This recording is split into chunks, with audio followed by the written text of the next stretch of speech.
trouxe aqui pra gente agora fazer um pequeno dicionário aqui para as pessoas de 9 termos do mercado de trabalho pra gente falar um pouquinho do que são cada um desses 9 termos, dessas habilidades, né? Legal. E a gente fala um pouquinho sobre elas, tá? Legal. Então a gente não precisa estender muito, mas é um jeito legal das pessoas que estão entrando no mercado de trabalho, que estão querendo ser contratadas, entenderem algumas das principais habilidades que são requeridas hoje em empresas. É que você pode escolher um número e atrás de cada um desses números vai ter um termo.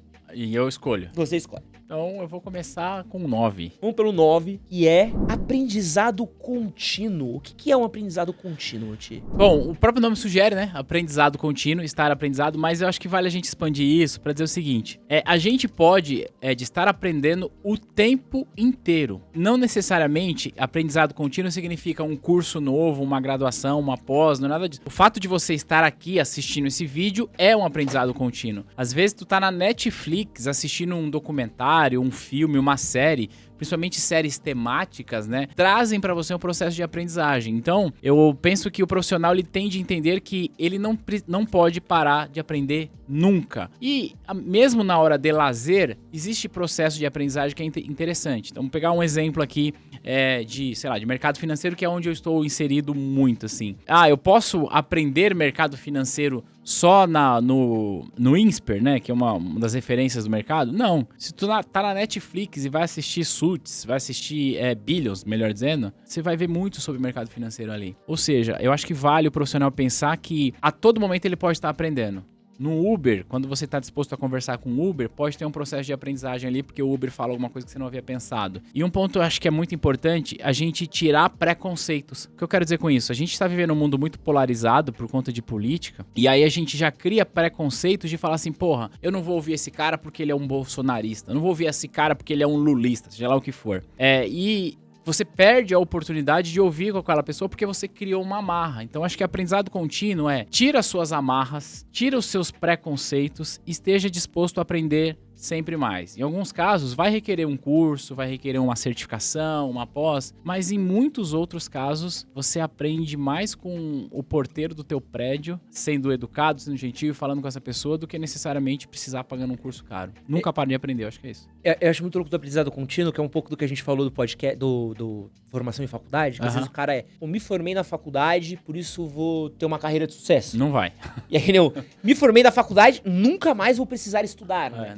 E aí eu acho que agora a gente tá vivendo um dos maiores momentos onde isso se põe em xeque, que é a questão da inteligência artificial, né? No mercado financeiro. O cara do mercado financeiro que não começar a olhar pra inteligência artificial com um certo carinho, daqui uns 2 anos ele vai ter um probleminha. Muito problema e entra um ponto que é legal a gente falar. Eu uso o ChatGPT todo santo dia, tem lá o 4.0, versão paga. Tá pago? Vale a pena? Pra mim vale muito a pena, muito assim. Ele me ajuda na elaboração de aulas e tal. Às vezes eu tenho dúvida, como que eu busco esse dado em tal lugar? É muito interessante. Pra mim funciona bem. Só que tem um lance. A inteligência artificial, pode ser que se desenvolva, mas hoje, se ela não sabe, ela não vai dizer pra você que não sabe. Ela vai te ensinar uma coisa completamente errada. Então, você precisa ter um background pra saber julgar se aquilo que tá falando faz sentido ou não, ou até questionar ela em relação a isso. E o aprendizado vai ao encontro disso. Preciso aprender continuamente, preciso usar novas tecnologias, preciso utilizar a inteligência artificial. Só que se você não tem um mínimo de background, um mínimo de conhecimento, a inteligência artificial vai vender pra você gato por lebre e você vai sair por aí vendendo gato por lebre achando que tá certo. Então, vale a pena estar sempre estudando. Próximo número, Ti. Próximo número, eu vou fazer um jogo da velha, assim, ó. 5. 5, vamos ver o que tem no 5. Pensamento crítico. Pô, isso muito legal. Cara, isso vai muito ao encontro do que eu disse há pouco, né? Principalmente no mundo de bolhas que a gente vive, né? O seu algoritmo de quem tá nos assistindo, ele foi programado pra criar uma bolha em volta daquilo que você acredita. Só tem futebol, cachorro e coisa da Marvel. É normal. Ele cria uma bolha em volta daquilo que você acredita. E aí tem o contrário desse pensamento crítico, que é explicado até em finanças comportamentais, que é a questão do viés de confirmação. Até para economizar energia mental, nós estamos sempre buscando viés de confirmação com as coisas que a gente está buscando de informação. O que eu quero dizer com isso? Se eu acredito que o Corinthians é o melhor time, e aí não é bem eu acreditar, porque esse é o fato... que eu vou fazer? Eu vou buscar conteúdos que corroboram com a minha tese, com o que eu já previamente acredito. E não paro pra conversar com um palmeirense aqui que tá vivendo boa fase, embora já saiu da Libertadores da Copa do Brasil. Não precisa lembrar. A gente é amigo, cara. A gente vem aqui pra conversar, não vem pra isso. E deixo de conversar com um palmeirense aqui que tem um ponto de vista que é diferente do meu. Só que aí, como a gente vive em bolhas e a gente se fecha no nosso mundo, a gente cria muitos preconceitos e a gente acha que esse preconceito é o pensamento crítico. Eu vou dar um exemplo que acontece comigo com muita frequência, tá? Eu tô vindo aqui gravar com você um dia após eu ter publicado no meu canal um vídeo comentando o desempenho do PIB, desempenho econômico do PIB aqui no Brasil. Toda vez que eu faço um vídeo que fala especificamente de dados econômicos, isso é inevitável, esbarra em política. É inevitável. Toda vez eu recebo comentário ou de gente que é super apaixonada pelo governo e aí a depender do que eu falei passa a me amar, ou a depender do que eu falei passa a me odiar, e de gente que odeia o governo e mesma coisa. Só que aí, essas pessoas, elas não estão exercendo o pensamento crítico. Há pessoas que, independente do que elas pensam previamente, elas te ouvem para entender se a sua opinião faz sentido e eventualmente fazer contraponto à sua opinião, não à sua pessoa. Ou seja, pensamento crítico é você construir um background para que você possa examinar se aquilo que o Ed tá falando, que eu tô falando, se aquilo faz sentido, às vezes até dentro do seu mapa de conhecimentos, mas que isso não anula a pessoa em si. Então, como que eu vou desenvolver pensamento crítico? Tira preconceito, ouve a pessoa. E a gente normalmente tá ouvindo as pessoas já querendo assim, deixa eu ver a merda que ele vai falar, porque eu quero rebater ele, eu quero lacrar, eu quero mitar em cima da pessoa. Isso acaba que você só se torna um palhaço na história, porque você não tá desenvolvendo nada construtivo nem pra você nem pra ninguém. E eu vejo uma questão do pensamento crítico também. Hoje, a gente quer muito acreditar nas coisas. A gente quer ter um negócio pra se escorar, né? Não, e isso é muito perigoso. Isso é muito perigoso. Ah. É que nem... Eu tenho discussões às vezes com pessoas sobre aposta. Assim, não... Porque eu conheço pessoas que ficaram ricos com apostas. Assim, pô, cara, correlação não significa casualidade, tá ligado? Então, tipo, você conhecer 3 pessoas que ganharam dinheiro com aposta esportiva, não quer dizer que milhões de pessoas não percam dinheiro todos os dias com apostas esportivas. Não anula a quantidade de pesquisas que a gente tem que mostram da quantidade de brasileiros que perdem dinheiro com aposta esportiva. Você ter ganhado R$300 apostando no Timão não quer dizer que você vai sempre ganhar R$300, o que todo mundo que aposta ganha. É análise do pensamento, é olhar uma situação além do que você gostaria que fosse verdade. Só que eu sinto que hoje que a gente tem, você falou essa coisa do viés de confirmação, e de novo, vou reforçar aqui, ingenuidade não é uma qualidade em adulto. É isso aí. E o pensamento crítico, ele é muito importante pra você olhar numa situação e falar assim, isso que eu estou vivendo é a materialidade dos fatos, ou é o que a minha mente primitiva quer que eu acredite. Quer que eu acredite, né? E é difícil você convencer. O brasileirinho, às vezes, se apega muito nas crendices dele, né? E vai pro buraco. É tigrinho, é rifa, é jogo de aposta, é um novo curso de vender curso. Sabe? É isso. E zero de pensamento crítico. Entendeu? E aí a gente vê algumas aberrações que a gente vê porque as coisas vão acontecendo.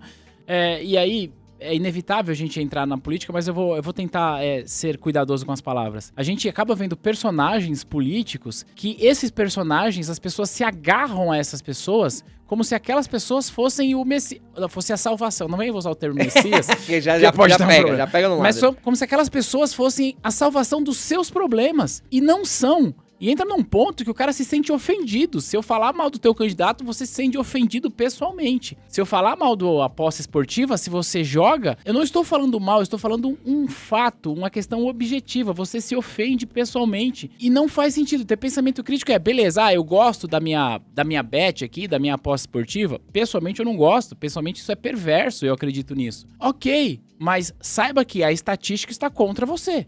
Ponto final. É isso.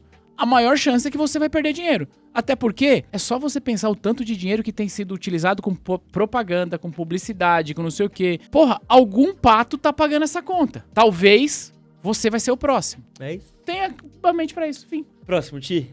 Vamos lá, terminar o jogo da velha do Ti. Habilidades interpessoais. Bom, isso é bom pra caramba e menosprezado, né?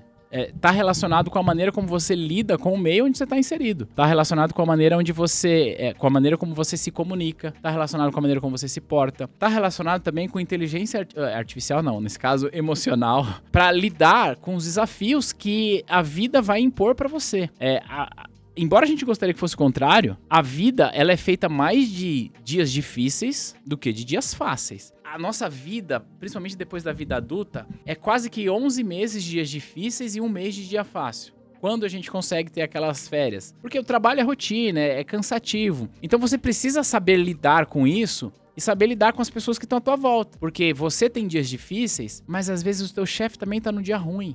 E por mais que aquele teu chefe seja um bom chefe, um bom gestor e tal, mas porra, você pegou ele no dia que ele tava do lado do avesso. Ele não tem o direito de ser grosseiro com você? Não tem. Mas se acontecer, e é a exceção, ou seja, você não tá submetendo a um trabalho que você é feito de trouxa, mas se acontecer e é a exceção, e você tem inteligência emocional para lidar com isso, você entende que ele está num momento difícil. Se você não pode levar um problema para casa. Ter inteligência emocional envolve isso. Quando você, principalmente quem lida atendendo cliente, você lida com tudo quanto é tipo de gente estressada, gente nervosa. E às vezes a pessoa grita com você porque ela tá estressada e se você não tiver inteligência emocional, você vai carregar o problema dela pra você. Então, habilidades interpessoais está relacionado com a maneira como você se comunica, com a maneira como você se porta, com a maneira como você se faz percebido e a maneira como você entende que as pessoas são individuais e que elas podem ter problemas e que o problema delas é delas e você não deve levá-los pra casa. Boa. Próximo número, Ti. Bom, agora vamos fazer o seguinte, vamos assim, ó, 3, 6, 7. Do 3. Comunicação corporativa. Que pariu, esse é um negócio chato pra cacete, velho. É assim, por que eu brinco que é chato? Porque assim, comunicação corporativa é aquele tipo de comunicação que você até precisa colocar umas palavras em português no meio de uma comunicação em inglês. Ou o contrário, né? Na verdade é isso. A gente também precisa meio que se adaptar ao meio, fica redundante, mas é entender que o mundo corporativo, ele tem uma linguagem própria e que você precisa se adaptar a isso. Você vai precisar toda hora ficar falando meet ao invés de reunião? Não necessariamente. Você vai precisar necessariamente falar briefing ao invés de toró de parpite? Não necessariamente. Você pode fazer as suas adaptações, mas se a gente casa isso com habilidade interpessoal que tem a ver com você se comunicar, se adaptar ao meio faz com que você seja mais facilmente compreendido. E aí, Ed, eu acho que tem uma coisa que é legal a gente falar, que a comunicação corporativa não está só no que você fala, não está só no e-mail, não está só no follow-up que você faz, mas também na comunicação silenciosa que você faz na empresa onde você trabalha. O que é comunicação silenciosa? Volta no que nós falamos. Você é uma pessoa pontual? Como as pessoas te enxergam? Você está comunicando isso. Como você se veste para ir trabalhar? Não é que a gente está aqui para ditar a regra de moda, que as pessoas precisam se vestir com a última moda. Você entende isso melhor que eu mesmo já aprendi muito com você. Mas a maneira como você se apresenta também comunica quem é você. Então, a comunicação corporativa é você falar follow-up, é você falar, como que é? FUP. Faz uma FUPzinha. É fazer FUP, é falar work in progress. Isso é comunicação corporativa, chata pra cacete. Faria Lima usa muito disso. Mas é entender que a comunicação corporativa está para além dos termos em inglês que você usa. E é importante também, acho que até dentro disso, tem um pouco dos processos dentro de empresas, né? Eu tenho uma frase, o Alberto do Startup da Real, ele postou uma parada outro dia, que, nossa, ele falou isso. Eu queria tatuar isso. Que assim, registre tudo que você faz dentro do seu trabalho. Então, por exemplo, seu chefe falou assim, Thiago, vá lá e apague aquela pasta inteira de arquivo. Registra isso, por favor. Manda só um e-mailzinho antes. Chefe, só pra confirmar, estou indo apagar a pasta de arquivos que o senhor me pediu. Porque se der um BO, você volta e fala assim, gente, aqui ó.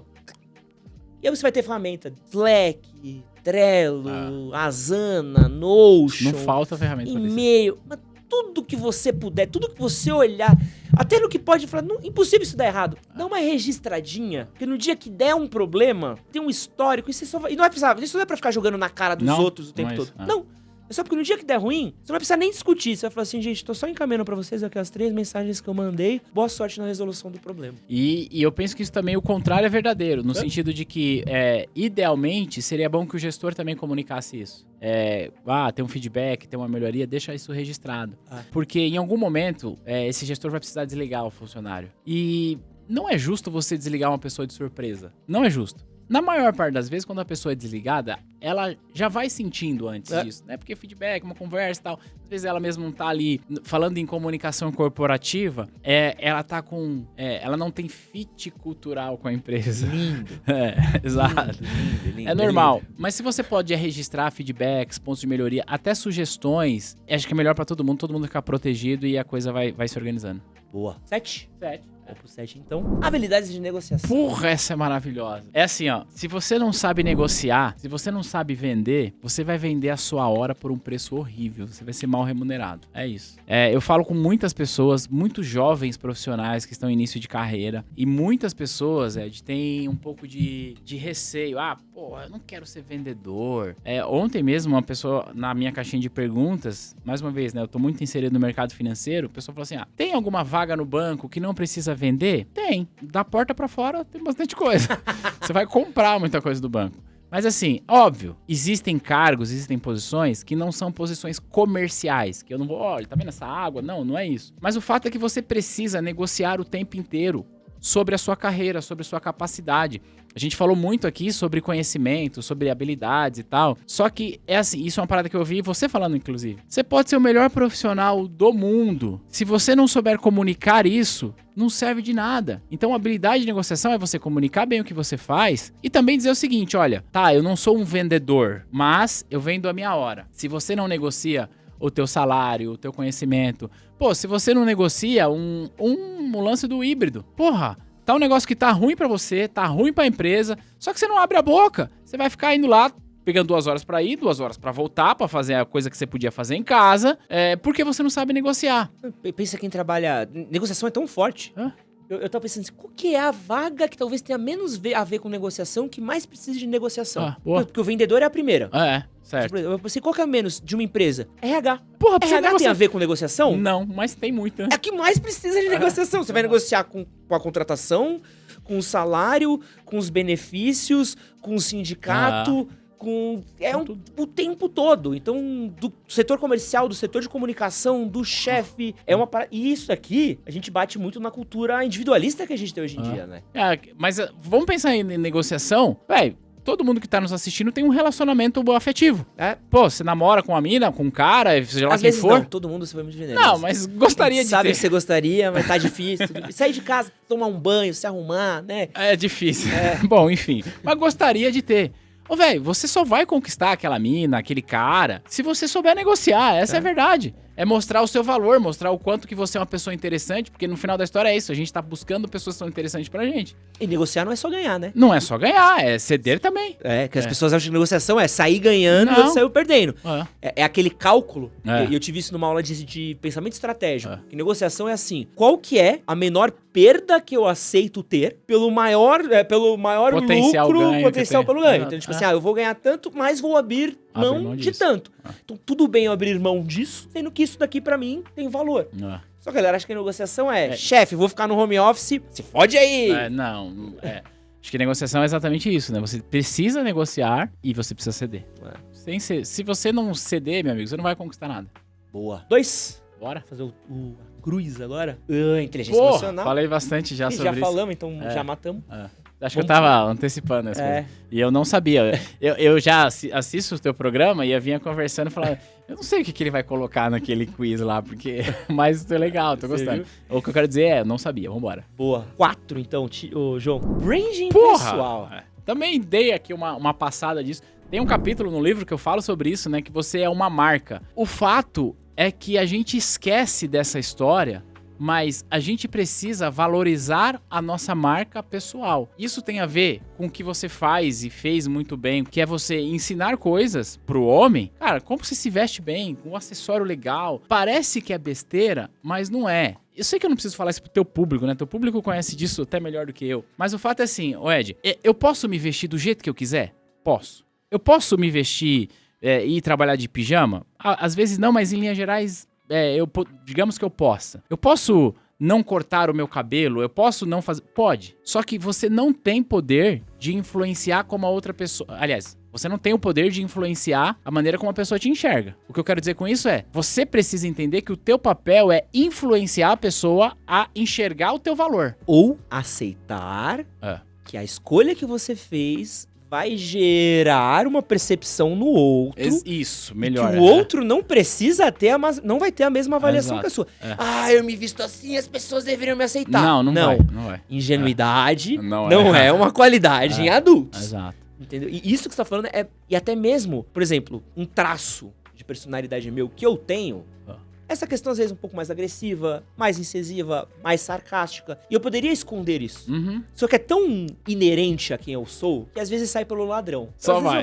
Às vezes em lugares eu faço um comentário sarcástico, porque sou eu. E eu aprendi desde o começo da minha apresentação, de vídeo e tudo mais, se eu tentar esconder isso, vai ficar muito... Eu vou sofrer. Porque eu preciso, às vezes... fazer esse comentário. É natural, você é genuíno, né? E eu falei assim, esse é meu branding, pessoal. Pistolada não surgiu porque... É verdade. É por causa disso. Então, quando você vê isso, você fala assim, é óbvio, o cara do pistolada. Tudo que as pessoas assistem vídeos meus, falam assim, eu tava esperando a hora que você ia pistolar. É um brand, a sua personalidade é um branding também. A sua apresentação, o jeito que o Ti fala. Por exemplo, hoje você tá um jeito mais smart casual. A gente trouxe aqui o Domigliano. Domigliano, criador da 99 Jobs. Porra. Baita de uma empresa. Sim. Ele veio com uma roupa do Rugrats, que é o jeito dele, que é o quê? A função dele é aliviar uma conversa chatíssima do mercado de trabalho. Entendeu? Então, escolhas. Exato. Cada um escolhe o jeito como vai fazer isso. E isso tem a ver com a maneira como a gente se veste, se apresenta. E eu acho que vale a pena a gente falar uma coisa aqui também. Isso tem a ver com a maneira, com as coisas que você anda postando na rede social. Porra! E muito. Tiago. Muito. Não é que, mas a empresa não tem nada a ver com a minha vida. É verdade, não tem nada a ver com a tua vida. Mas a ingenuidade, né? A ingenuidade não é uma qualidade, né? Você acha que seu chefe não vai abrir o seu Insta, o seu Twitter, Vai. Então, assim, pensa que você precisa mostrar o seu brand em todas as esferas.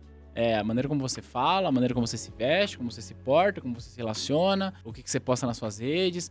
E a tua personalidade. Você pode imprimir tua personalidade, como o Ed falou aqui, desde que a sua personalidade respeite o espaço do outro. Você pode ter uma personalidade mais dura, mais sarcástica, do pistolada, o seu melhor amigo na internet e ter umas conversas difíceis como você tem? Pode, porra, é normal.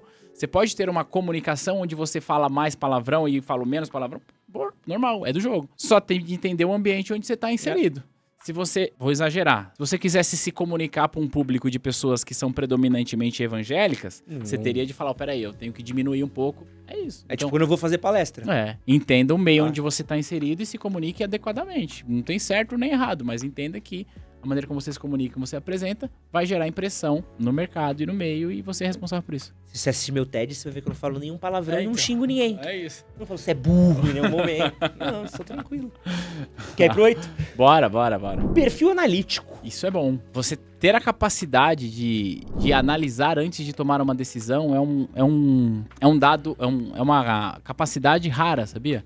Porque assim, hoje a gente tem um monte de testes comportamentais para traçar o perfil do colaborador e tal. Enfim, o mundo do RH tem muito disso. E aí você tem, para algumas vagas eu preciso de um perfil mais analítico, TI, etc e tal. Só que aí a gente tem muito... dois polos. O cara é muito analítico, e aí, porque ele é muito analítico, talvez ele seja muito bom com tecnologia, etc e tal, mas ele é um bosta pra se comunicar. E eu tenho um cara que é muito mais expansivo, muito mais executor, muito mais prático, só que ele é um bosta pra analisar se aquilo que ele tá fazendo, a decisão que ele tá tomando faz sentido. Então, eu acho que nem tanto ao céu, nem tanto à terra, mas o perfil analítico tem a ver com a sua capacidade de analisar as ações que o seu time, que a sua empresa, que você está tomando, se essas ações estão levando você para o objetivo que você quer. Porque se você não é capaz de fazer esse tipo de análise, esse tipo de leitura, e aí mais uma vez sem excesso, o que vai acontecer é o seguinte, você vai entrar no avião com destino a, sei lá, Madrid, e só vai perceber que você entrou no avião errado quando ele pousar em Joanesburgo, saca? Tipo, não faz muito sentido. Tem uma questão de vaidade muito forte aqui, que é muito difícil a gente avaliar uma situação e chegar na conclusão de que estamos fazendo merda. Porra, é muito difícil. Embora seja difícil a gente chegar a essa conclusão, é o mais fácil de acontecer. E o mais importante, quanto antes... Quanto antes você perceber que você tá fazendo merda, mais cedo você parará de fazer merda. Só que a grande maioria... e quantas vezes...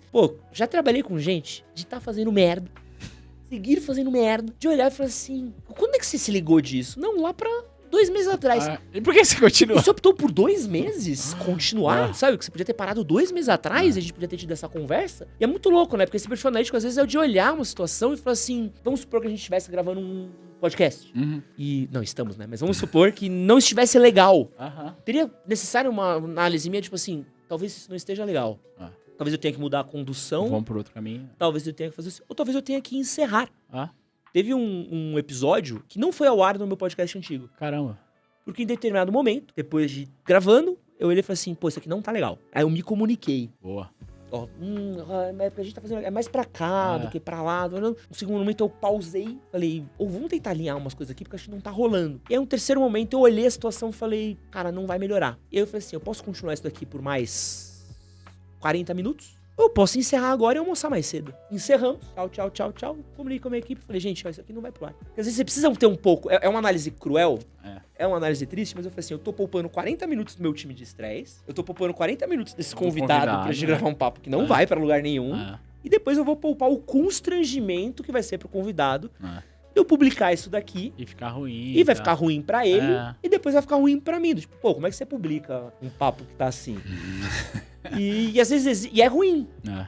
Isso aqui não é sempre pro bem. Não, mas é pra você tomar decisão. Você precisa analisar pra você tomar decisão. E como você falou, a gente tem a vaidade de falar, porra, tá errado. Mas a gente faz mais merda do que a gente acerta.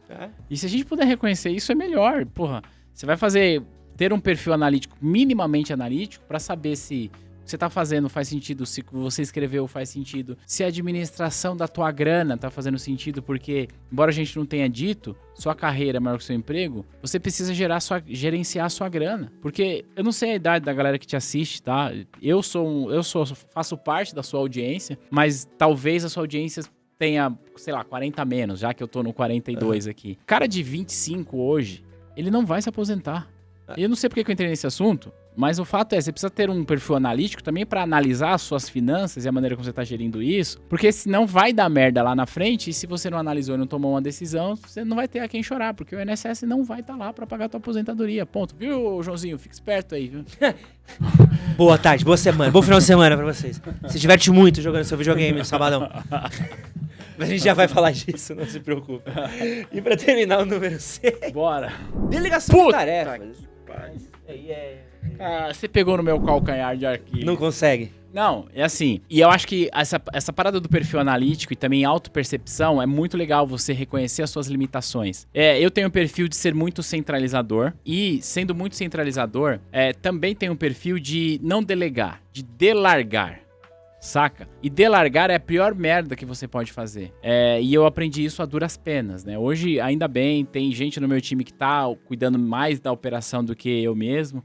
Mas a gente precisa, primeiro, ser capaz de se desprender das coisas. Mas também, na hora de você delegar algo, é importante que você tenha total convicção de que a pessoa que recebeu aquele job, ela entendeu cada uma das etapas que precisam ser feitas e quais são os follow-ups que você precisa ter, o que ela precisa ter contigo, para que aquele projeto saia minimamente do jeito esperado. E eu digo que você pegou na minha dor aqui, porque de verdade, eu sou péssimo para isso, e eu me esforço para isso, e me esforçando para melhorar isso a cada dia, a gente olha muito para essa questão de registrar, de falar, etc e tal. A gente tinha uma questão lá na empresa que eu, junto com a nossa gerente lá, a gente estava olhando para uma situação que precisava ser melhorada dentro de um canal de comunicação específico. E aí a gente falou, tá, beleza, precisa ser melhorado, como é que a gente vai fazer?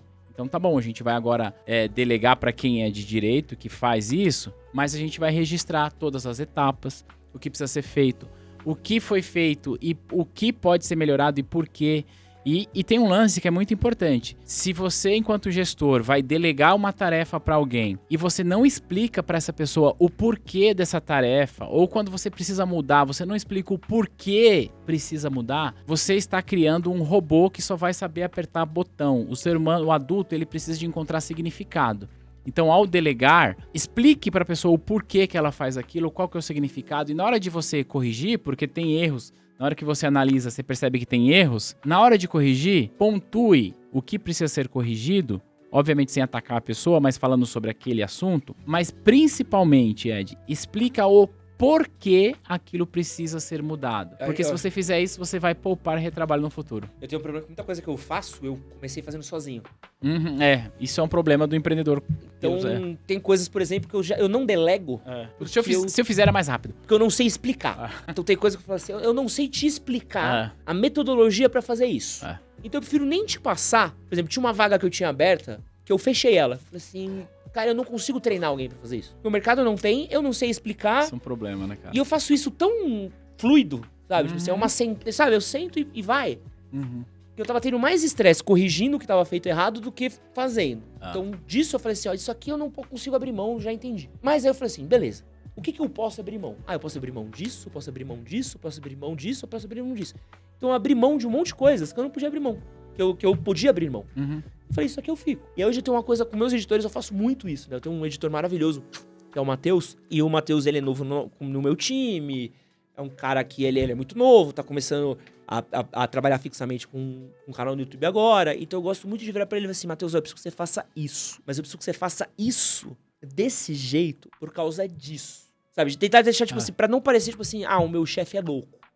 Exato, Entendeu? Ele falou assim, eu quero que você anote o timecode de cada tópico que eu falei aqui com o Thiago na edição. Eu falei, porra, mano, puta cara chato, me faz ter que ficar anotando as paradas. Aí explicou, você anote cada timecode. Isso depois, quando a gente for ranqueado no Google, isso é um diferencial no mecanismo de busca, isso ajuda a gente. Quanto antes você me mandar isso, mais fácil é a minha otimização do vídeo, isso forma os capítulos bonitinhos na hora que o cara estiver assistindo isso na versão cortada. Faz sentido pra você? Você tem alguma dúvida? Posso te ajudar? Sabe, porque às vezes você fazer essa explicação na delegação de tarefa, o cara pelo menos olha e fala assim, eu não tô fazendo isso porque meu chefe é um louco. Porque é importante. Se você conseguir explicar o porquê das coisas, fica mais fluido. Porque aí essa pessoa vai poder entender o significado e no limite, à medida que a equipe vai crescendo, ela vai poder delegar. Tem uma parada que eu conto no livro também, que eu aprendi com esse meu chefe que eu citei, que eu não sei se isso aliás, isso obviamente não aconteceu, mas eu não sei quem é o autor dessa anedota, mas é uma parada assim, que um rapaz trabalhou na linha de trem, tem uma marreta ali, ele trabalhou a vida inteira, toda hora que o trem passava, ele vinha com a marreta e batia no trilho, para fazer um barulho. Plá. E ele trabalhou 40 anos fazendo isso. O trem passava, ele ia com a marreta e plau. Passava, e chegou a hora de se aposentar. O que a empresa faz? Muito obrigado, vamos contratar alguém pro seu serviço. Aí contrataram um jovem, agora você vai fazer isso, aprende com o senhorzinho que tá se aposentando ali. Aí o senhor falou, olha, o trem passa, a gente pega a marreta e plau, bate aqui. Aí ele perguntou assim, mas por que você faz isso? Falou, rapaz, eu tô há 40 anos aqui, eu não sei se chegou agora, você quer aprender isso? Mas é uma anedota, que obviamente não é uma história verdadeira, mas traz pra gente a ideia de que quanto mais significado a gente entende das coisas que a gente tá fazendo, mais as coisas começam a ficar fluídas e menos trabalho você tem de ficar no microgerenciamento da delegação de tarefa, né? Cara, só uma história completamente off. Você me lembrou um trauma que eu tinha. Deu até um PTSD, assim. Eu trabalhei numa empresa, juro pra você, que as pessoas só faziam as coisas. Por quê? Só faziam. Quando eu entrei, por que você faz isso? Não, porque quando eu peguei a vaga, me pediram pra eu fazer. Por que pediam pra fazer isso? Não sei. Por que você continua fazendo uma coisa que ninguém sabe por que você faz? Não, é porque ali pediu... Mas quem avalia isso? Não, ninguém, mas a vaga pede pra fazer. Eu falei, cara... Se você parar de fazer isso agora, o que vai acontecer? Não sei. Tenta parar. Sabe? Aí a pessoa parava e... Nossa, não deu nada. Eu falei, por que isso que você tá fazendo? Não faz sentido. Sabe? Um louco 10 anos atrás... Criou isso. Inventou isso e a gente já tá num outro universo que você não é mais pra fazer assim, tá ligado? Cara, pergunta. Por que você faz isso o tempo inteiro? Porque você falou... Às vezes você criou um processo na tua empresa, que hoje faz sentido. Criei esse processo que é lindo e tal, por causa disso, maravilhoso, vamos todo mundo seguir? Vamos. Aí, o que acontece? Muda time, muda gestor, muda equipe, vem funcionário novo, não sei o quê. Aí dá 5 anos, a galera, não, é assim que faz. Por quê? Não sei. Hoje não faz mais sentido. Muda essa porra, faz de outro jeito. Mas questiona, acho que entender o porquê que você faz as coisas é o passo fundamental pra você ter menos estresse. Boa. E aqui, as habilidades pro mercado de trabalho que você deveria saber. E esse que você acabou de assistir foi um corte do nosso podcast sobre trabalho com o Thiago Feitosa. Para você assistir o episódio completo, clica aqui do lado. Não esquece de se inscrever no nosso canal. E é nóis. Valeu!